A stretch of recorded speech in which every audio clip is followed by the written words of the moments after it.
Welcome to the PIO podcast, a forum for all things public information related for police, fire, EMS, and local government. A place to grow and develop your public information skills. I am your host, Robert Tornaveni. I have over 11 years of experience as a PIO and 27 years as a law enforcement officer. I am proud to announce that we have partnered with the PIO Toolkit to expand and grow the podcast. Thank you to Christine Townsend and Law Publications for this amazing opportunity. To contact the show, email robert@piotoolkit.com. We need your feedback on how we're doing. Please rate us on whatever platform you listen or send us a review via email. Be sure to subscribe to the podcast to get notified of the latest episodes. Thank you for listening. Sit back and enjoy the next episode.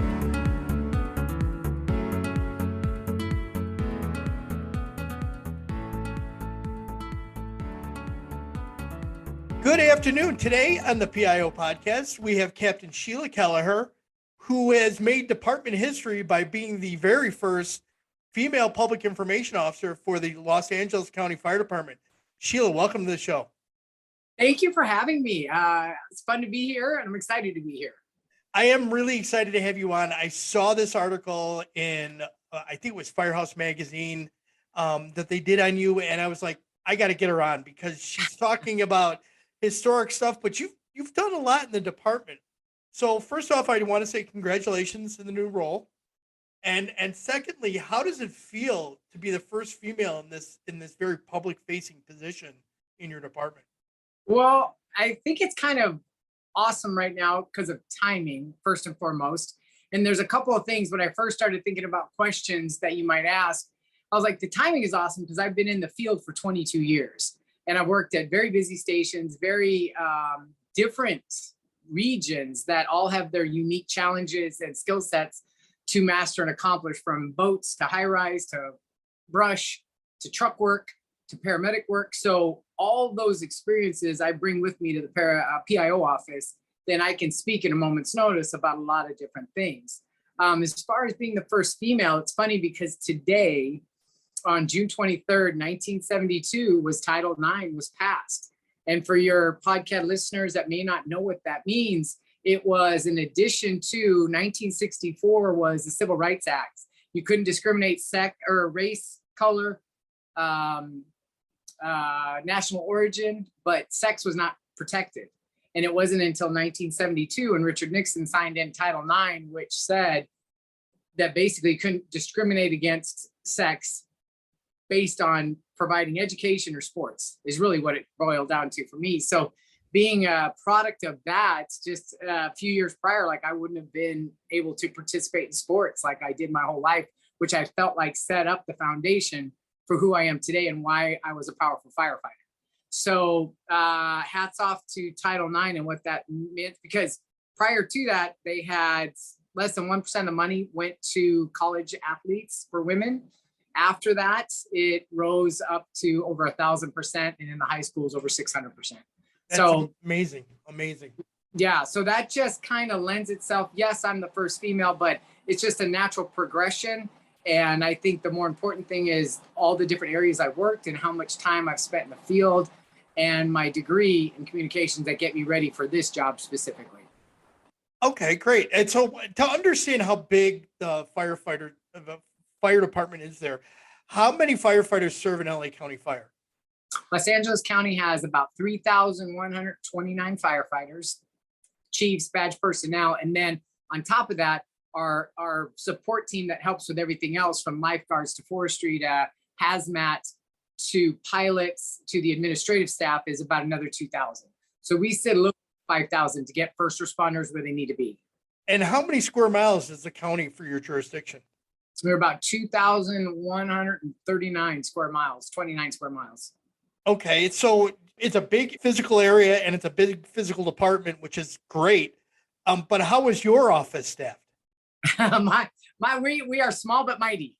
So remember too, we've got like information people out in the field because they're first on scene, and I've built great relationships, and we all have throughout our course, we can make a quick phone call. What's going on over there? What's happening? So we get some reports back. But in our actual office, I am the captain over the office. I have 3 engineers, which are my inspectors that are field PIOs that will go out and calls and do the duty. We have 3 student workers, which kind of help with all the busy work, answering the calls, answering the emails with the public general information questions. And 1 badass secretary, Edith. She knows everything and knows everybody.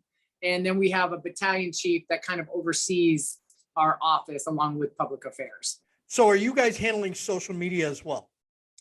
A portion of social media. We have our Twitter accounts. Big County, part of the executive staff, kind of monitors and controls our Instagram and our Facebook.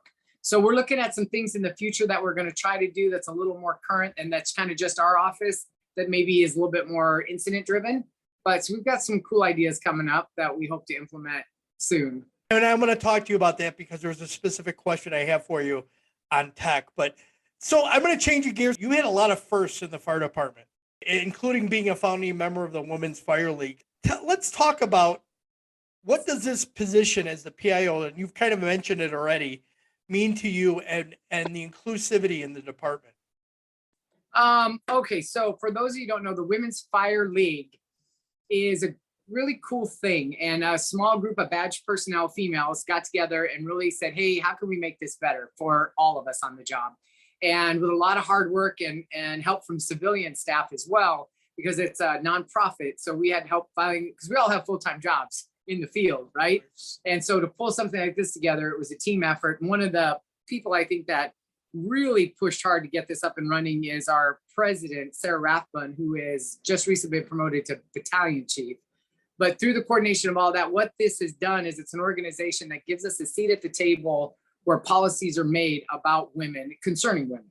So we are represented there and it's just basic stuff that may not come to mind for, my male counterparts when talking about pregnancy leave or, the different issues that may come up, that it's like, hey, this is where we need to go in the direction of uniforms. This is where we need to go in the direction of, a variety of different things. And that organization also helped put together our Women's Fire Prep Academy, which is a great program for young women trying to get into the fire service that maybe have little or no experience prior to say, hey, I want to do this.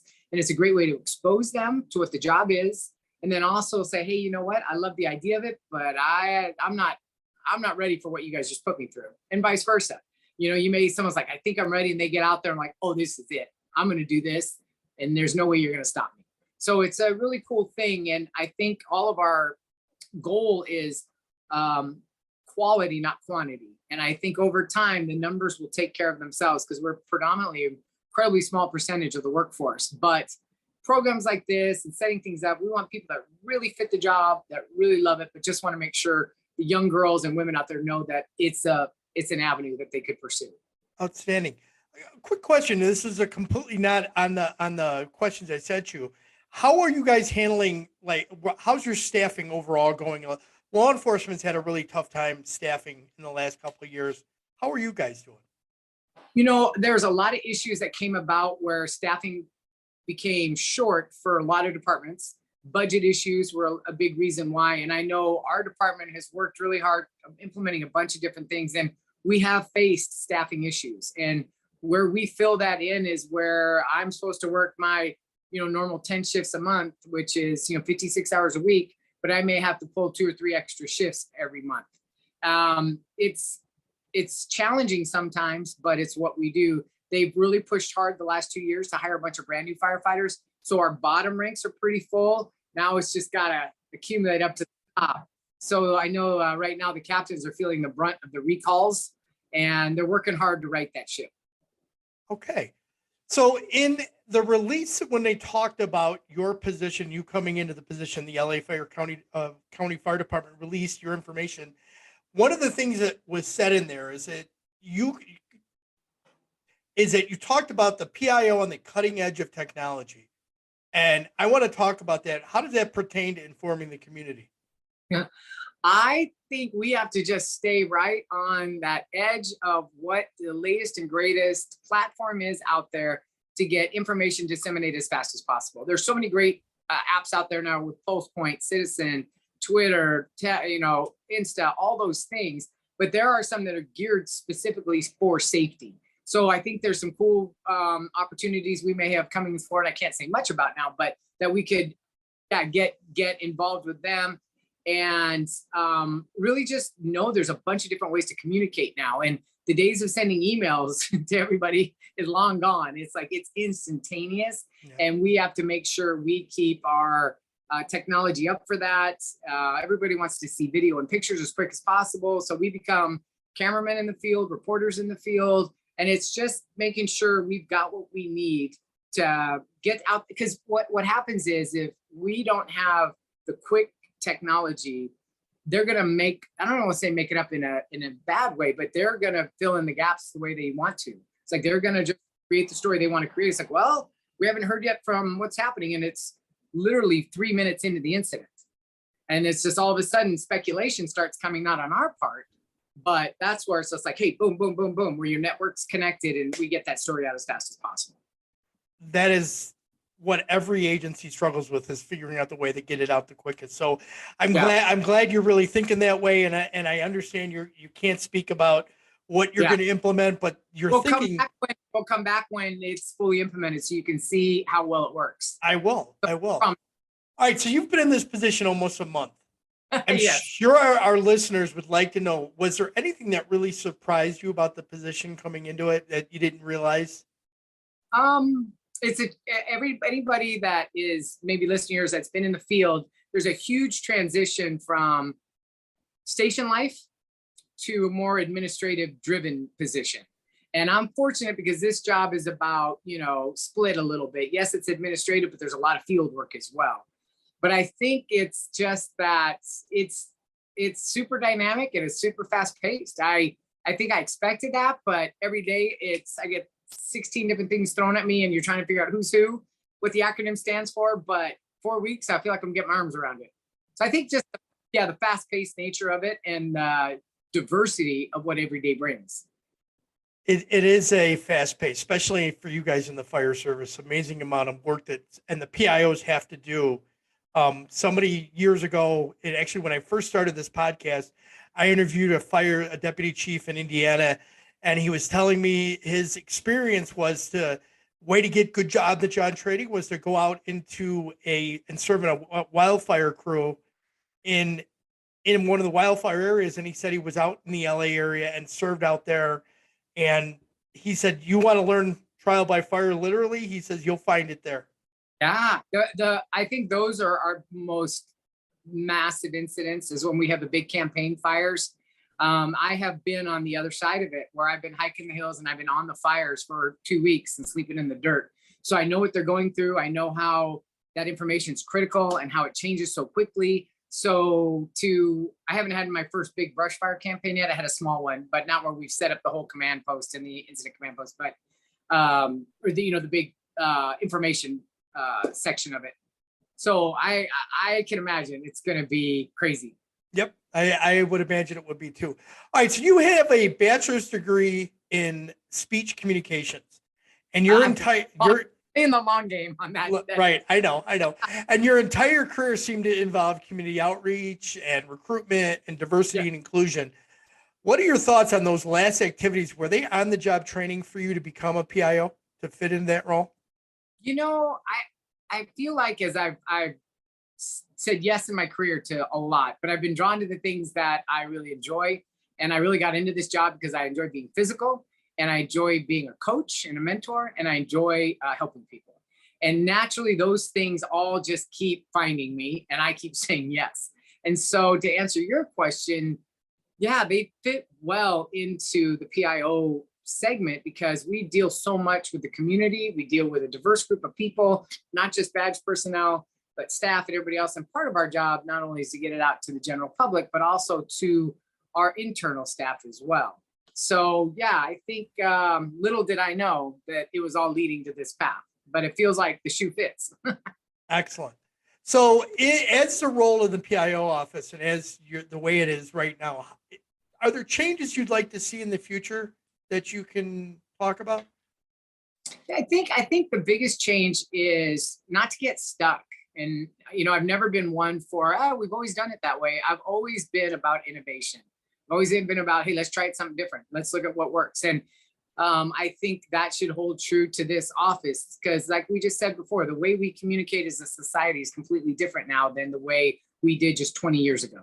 So you have to constantly be looking for different ways to connect with the youth, connect with, and at the same time, bridge that gap for our older population. So they're used to a certain way of communicating that they still get their information, right? So you've got it going out different ways. So I don't feel like I've got to make a big change on any one thing right at this moment, but I feel like we need to continue to evolve, continue to grow, continue to look at where the holes are and the gaps are, and above all, make it fun too. There's a lot of things we do that are celebratory and fun. And we do the Spark of Love toy drive. We do all the promotional ceremonies. And I think just bringing a creative eye to all of that will make a big difference.